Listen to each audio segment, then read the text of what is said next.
Top GS study channel में आपका स्वागत है। आज हम मानव जनन तंत्र के बारे में बात करेंगे। मानव जनन तंत्र में मैं बहुत इम्पोर्टेंट टॉपिक को इंक्लूड किया हूँ, समाहित किया हूँ। उस टॉपिक के बारे में आपको बता देते हैं। वीडियो को अगर आप लाइक और सब्सक्राइब और बेल आइकन नहीं दबाया हो तो प्लीज़ वीडियो को लाइक, सब्सक्राइब और बेल आइकन दबाना न भूलें। ऐसे ही नॉलेजेबल वीडियो आपको हर समय मैं उपलब्ध करता रहूँगा। आप मेरे चैनल को सब्सक्राइब करके रखिए ताकि नोटिफिकेशन सबसे पहले आपको प्राप्त हो। इसलिए आप मेरे चैनल को सब्सक्राइब कर लीजिए। मेरा टॉपिक है कि शीशन की लंबाई कितनी होती है। ठीक। दूसरा टॉपिक है कि शीशन के क्या कार्य हैं, वृषण के क्या कार्य हैं, शुक्राणु कहाँ रहता है, शुक्राणु कहाँ बनता है, सेक्स के समय लिंग का क्या कार्य है, क्या पुरुष का भी लिंग छोटा या बड़ा हो सकता है, क्या पुरुष का भी सील टूटती है, वीर्य कहाँ बनता है, वीर्य कैसे निकलता है, वीर्य को निकालते समय शीशन का क्या कार्य है। इन सभी टॉपिक पर मैं गहन रूप से आपको बताने का प्रयास करूंगा। इसलिए इस वीडियो को शुरू से लेकर अंत तक देखें और इस वीडियो को स्किप न करें। प्रयास करूंगा सबसे सरल भाषा हिंदी भाषा में आपको बताऊंगा। चलिए मैं अपने टॉपिक को स्टार्ट करता हूं। चलिए पहले हम मानव जनन तंत्र के चित्र सहित इसके बारे में जान लें कि कहाँ क्या क्या होता है। आपको बता दें कि यह है वृषण। ठीक। यह है वृषण कोश। आपको इसके बारे में सब कुछ बताएंगे, लेकिन पहले आप जान जाइए कौन क्या है। ठीक। शुक्रवाहिनी, यह है शुक्रवाहिनी। पतली सी जो है नली वह शुक्रवाहिनी है। ठीक। शुक्रवाहिनी है। और यह मूत्र नलिका है। यह देखिए, यह मूत्र नलिका है जिससे पेशाब निकलता है। ठीक। यह है मूत्राशय जिसमें मूत्र इकट्ठा होता है। शुक्राशय, यह जो है यह शुक्राशय है। इसमें शुक्राणु इकट्ठित होते हैं जो इसे हम स्पर्म कहते हैं। इसमें स्पर्म इकट्ठा होते हैं। यह है जो, यह देखिए पतली सी है नली। ये जो पतली से आकर शुक्राशय में मिली है उसे हम स्खलन नलिका कहते हैं। जिस समय जब हम सेक्स करते हैं तो या हस्त मैथुन करते हैं तो इसी के माध्यम से शुक्राणु शीर्षण से होते हुए वीर्य बाहर निकलता है। यह आपने देखा होगा, आप करते हैं। यह शीर्षण है, शीर्षण लिंग, जिसे हम लिंग कहते हैं। और जो यह पतली सी नली है, जो पतली सी देखिए एकदम पतली सी है, सफेद है, आपको दिखाई देगी। यह पतली सी जो नली है, यह जो बूंदी दिया हूँ, वह नली मूत्र मार्ग है। इसी के माध्यम से मूत्र बाहर आता है और इसी मार्ग से वीर्य भी बाहर आता है। यह भी जान लीजिए। ठीक। और यह अधिवृषण है। अर्धवृषण माना आधा वृषण इसको बोलते हैं, अर्धवृषण, जिससे अर्धवृषण से ही वीर्य की नली जुड़ी होती है। जो यह नली है, जो बताते हैं आपको, रुक जाइए, ये जो नली है, पॉइंट दे रहे हैं हम, यह नली ही वीर्य को यहाँ से वृषण से लेकर मूत्राशय में ले जाकर, मूत्राशय नली में ले जाकर जोड़ देती है। ठीक, यह है प्रोस्टेट ग्रंथि। यह प्रोस्टेट ग्रंथि है जो पेशाब को रोकने का कार्य करती है, जिससे हमें जब पेशाब लगेगा तभी ये प्रोस्टेट ग्रंथियाँ खुलती हैं और बंद हो जाती हैं। ठीक, ये प्रोस्टेट ग्रंथियाँ 60 साल के बाद ये बढ़ भी जाती हैं, जिससे पेशाब करने में बुजुर्ग बूढ़ों का बहुत परेशानी होती है। आपने सुना होगा प्रोस्टेट बढ़ गया है। ठीक, आपने यह सब जाना, शुक्रवाहिनी है यह जाना। अब आपको बता दें, वृषण है, वृषण कोश है, स्टेक्सोरिस, यह वृषण कोश है, यह वृषण है। ठीक, अब आपको हम अगले टॉपिक की ओर ले चलते हैं। वृषण किसे कहते हैं? आपने पहले आपको बताया हूँ वृषण। ठीक, पुरुष में एक जोड़ी वृषण उदर गुहा से बाहर शीर्षण के पास वृषण कोश से सुरक्षित पाए जाते हैं। वृषण कोश की थैली नुमा संरचना होती है, जिसका तापमान शरीर से लगभग 2 से 3 सेल्सियस कम रहता है, जो शुक्राणु निर्माण में सहायक होता है, क्योंकि अधिक ताप के कारण शुक्राणुओं का परिपक्वन उदर गुहा में नहीं हो सकता है। प्रत्येक वृषण अपने कोश से संयोजित तंतुओं के गुच्छ द्वारा जुड़ा रहता है। इस गुच्छ को गुबर नेकुलम कहते हैं। गुबर नेकुलम कहते हैं। आपको बता दें कि एक व्यक्ति का शरीर का न्यूनतम ताप 37 सेल्सियस होता है। उस ताप से वृषण का ताप 2 से 3 सेल्सियस कम रहता है, कि ताकि शरीर के टेम्परेचर से, जब वृषण का टेम्परेचर कम रहेगा तो शुक्राणु का बनेगा, नहीं तो शुक्राणु नहीं बन पाएगा, शुक्राणु नष्ट हो जाएंगे। शुक्राणु ज़्यादा टेम्परेचर पर जीवित नहीं रहते हैं, जान गए। प्रत्येक वृषण के अंदर अनेक महीन कुंडली देखे हैं, टेढ़ उसी आकार के शुक्र नलिकाएं उपस्थित होती हैं, जिसकी जननिक उपकला में शुक्राणु जनन क्रिया से शुक्राणु का निर्माण करते हैं। उसके नलिकाओं के जनिक क्रिया द्वारा ही शुक्राणु का निर्माण होता है। ठीक, शुक्र नलिकाएं आपस में मिलकर जाल सदृश संरचनाएं बनाती हैं, जाल जैसे सदृश संरचनाएं बनाएंगी, जिसे वृषण जाल कहते हैं। वृषण जाल आपको अभी आगे टॉपिक में बताएंगे, वृषण जाल किसे कहते हैं। इस जाल से अपवाही नलिकाएं निकलती हैं, जो अधिवृषण का निर्माण करती हैं।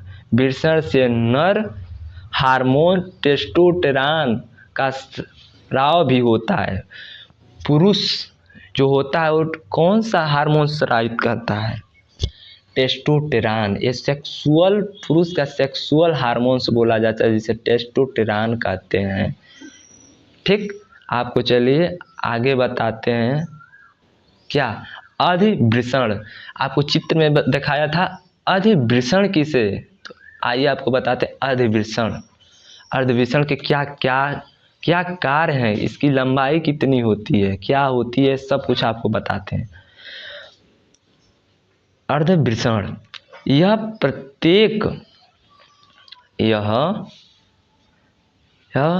प्रत्येक वृषण से चिपकी कुंडलित नलिकाकार लंबी एवं चपटी संरचना होती है। इसकी चपटी और वृषण से चिपकी होती है।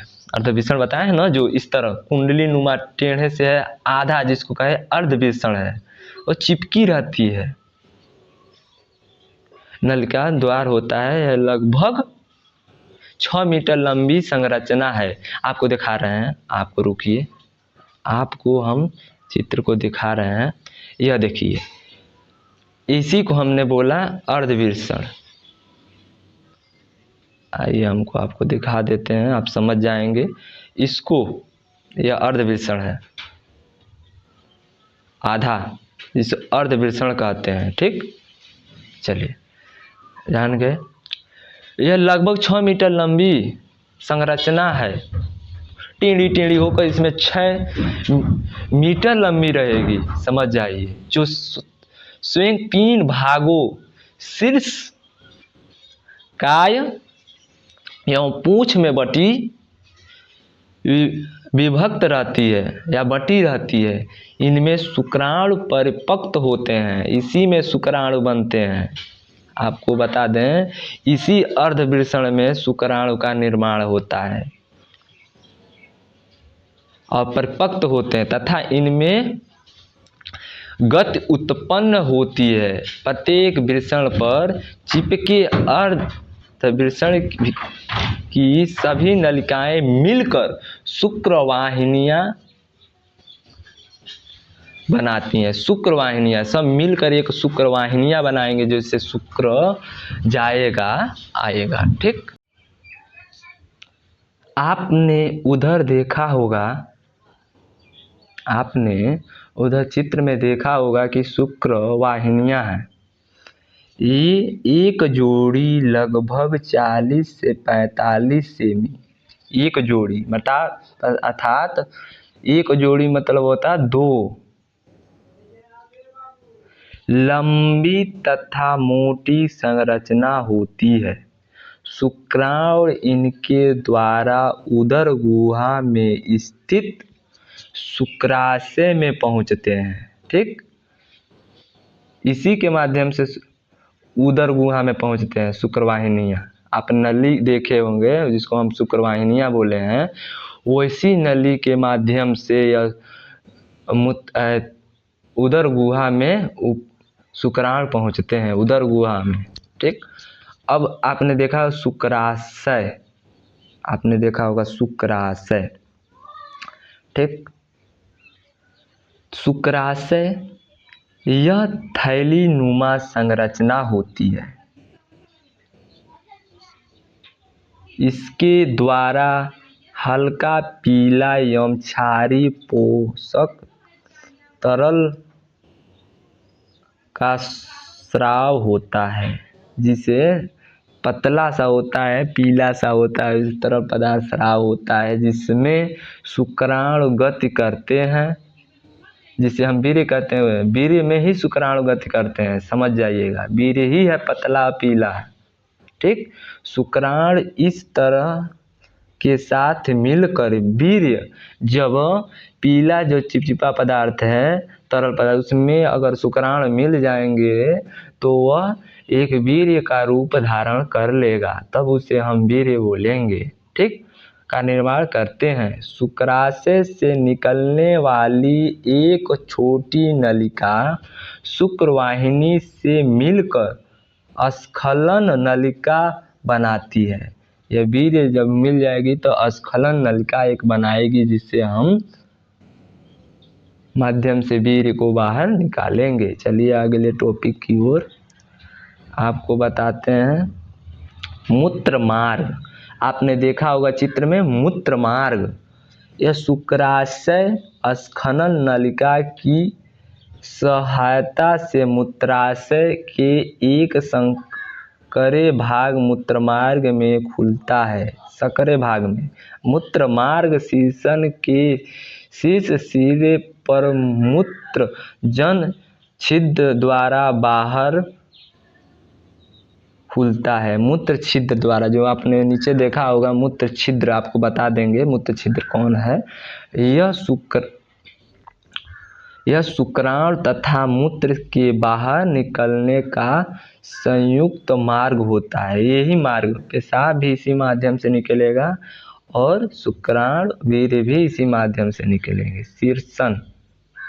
शीर्षण, पेनिस। शीर्षण आपने सुना होगा, शीर्षण लिंग। यह बेलनाकार पेशीय मैथुनांग होता है। मैथुन अर्थात सेक्स करने और मूत्र को त्याग करने का एक मार्ग होता है जो मैथुन क्रिया में सहायक होता है, जो सेक्स में सहायक होता है। यह रुधिर एवं पेशियों द्वारा निर्मित होता है। यह वृषण कोश के अतिरिक्त नर जनन तंत्र का एकमात्र बाह्य जननांग है।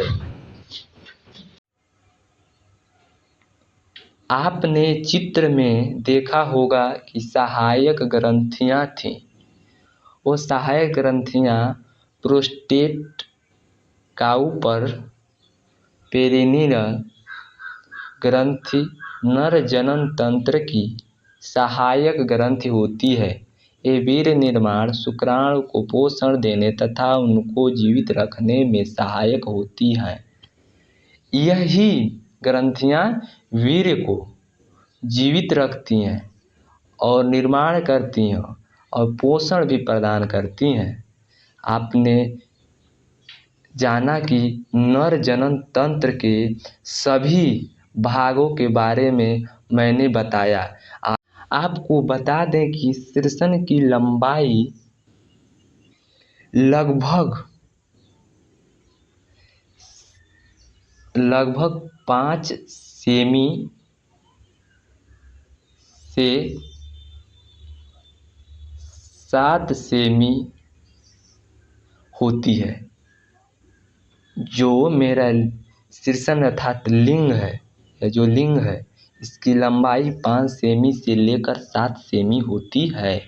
ठीक, आपने ये जान लिया। अब आपको बता दें शीर्षण के क्या कार्य है। यह जो शीर्षण है, इसका कार्य पेशाब को बाहर निकालना, बच्चे को जन्म देने में सहायता करती है, सेक्स के लिए सहायता करती हैं, और यह शीर्षण एक पुरुष जनन अंग होता है, जिसे पुरुष जनन अंग कहते हैं। आपने जान लिया यह। ठीक, अब आपको बता दें वृषण के क्या कार्य है। वृषण का मुख्य कार्य आपको टॉपिक में ही समझा दिया हूँ कि वृषण का क्या कार्य है। ठीक, शुक्राणु कहाँ रहता है, अब जाने। शुक्राशय, आपको बता दें शुक्राणु है शुक्राशय में रहता है। ठीक, इसी में शुक्राणु बनता भी है। ठीक, वीर्य कहाँ बनता है, आपको बता दें वीर्य यहाँ बनता है, वृषण में वीर्य बनता है। जान लीजिए, वृषण में वीर्य बनेगा। ठीक, क्या पुरुष का भी सिल टूटता है, यह भी आपको टॉपिक को बताने वाला था। यह कोई बात नहीं है कि पुरुष का भी सिल टूटता है, यह मन घड़त कहानियाँ हैं। इसलिए यह नहीं है, कभी भी पुरुष का रात में वीर्य निकल सकता है स्वप्न दोष के माध्यम से। तो यह नहीं हो सकता है क्या उनका सिर टूट गया है, ये नहीं, यह मनगढ़ंत कहानियाँ हैं। इस पर ध्यान न दें। इसको हम मनगढ़ंत कहानियों को मिथ्या बताने के लिए ही मैंने यह टॉपिक को इंक्लूड किया है। सेक्स के समय लिंग का क्या कार्य है। सेक्स के समय लिंग का कार्य है कि ये लिंग महिला के योनि में प्रवेश कराया जाता है, जिससे शुक्राणु अर्थात वीर्य को महिला के प्रजनन अंग में पूर्णतः रूप से आरोपित कर दिया जाए। इसलिए यह शीर्षण का कार्य सेक्स के समय पड़ता है। ठीक, आपने यह जाना। ठीक, आपको बता दें कि वीर्य कैसे पतला हो जाता है। ठीक, वीर्य पतला होने का कारण दो हो सकता है। पहला हो सकता है ज़्यादा हस्तमैथुन करना या ज़्यादा सेक्स करना, ये दोनों कारण हो सकते हैं। इसलिए सेक्स ज़्यादा और हस्तमैथुन ज़्यादा नहीं करना चाहिए। आपको इस वीडियो में जितना हो सके उतना मैंने बताने का आपको प्रयास किया है। अगर कुछ भी त्रुटि हो गई हो तो मुझे क्षमा कीजिएगा। और ऐसे ही नॉलेजेबल वीडियो आपको चाहिए तो हमारे चैनल टॉप जीएस स्टडी को सब्सक्राइब करके ऑल इन पर क्लिक कर दीजिए, ताकि जो भी वीडियो मैं अपलोड करूं सबसे पहले आपके पास नोटिफिकेशन जाए। और अगर आपको किसी भी टॉपिक पर वीडियो चाहिए तो आप हमारे कमेंट में आकर कमेंट करिए और बताइए इस टॉपिक पर सर तो मुझे वीडियो चाहिए। मैं उस टॉपिक पर आपको वीडियो बनाकर आपको प्रस्तुत करने का प्रयास करूँगा। धन्यवाद। जय हिंद, जय भारत।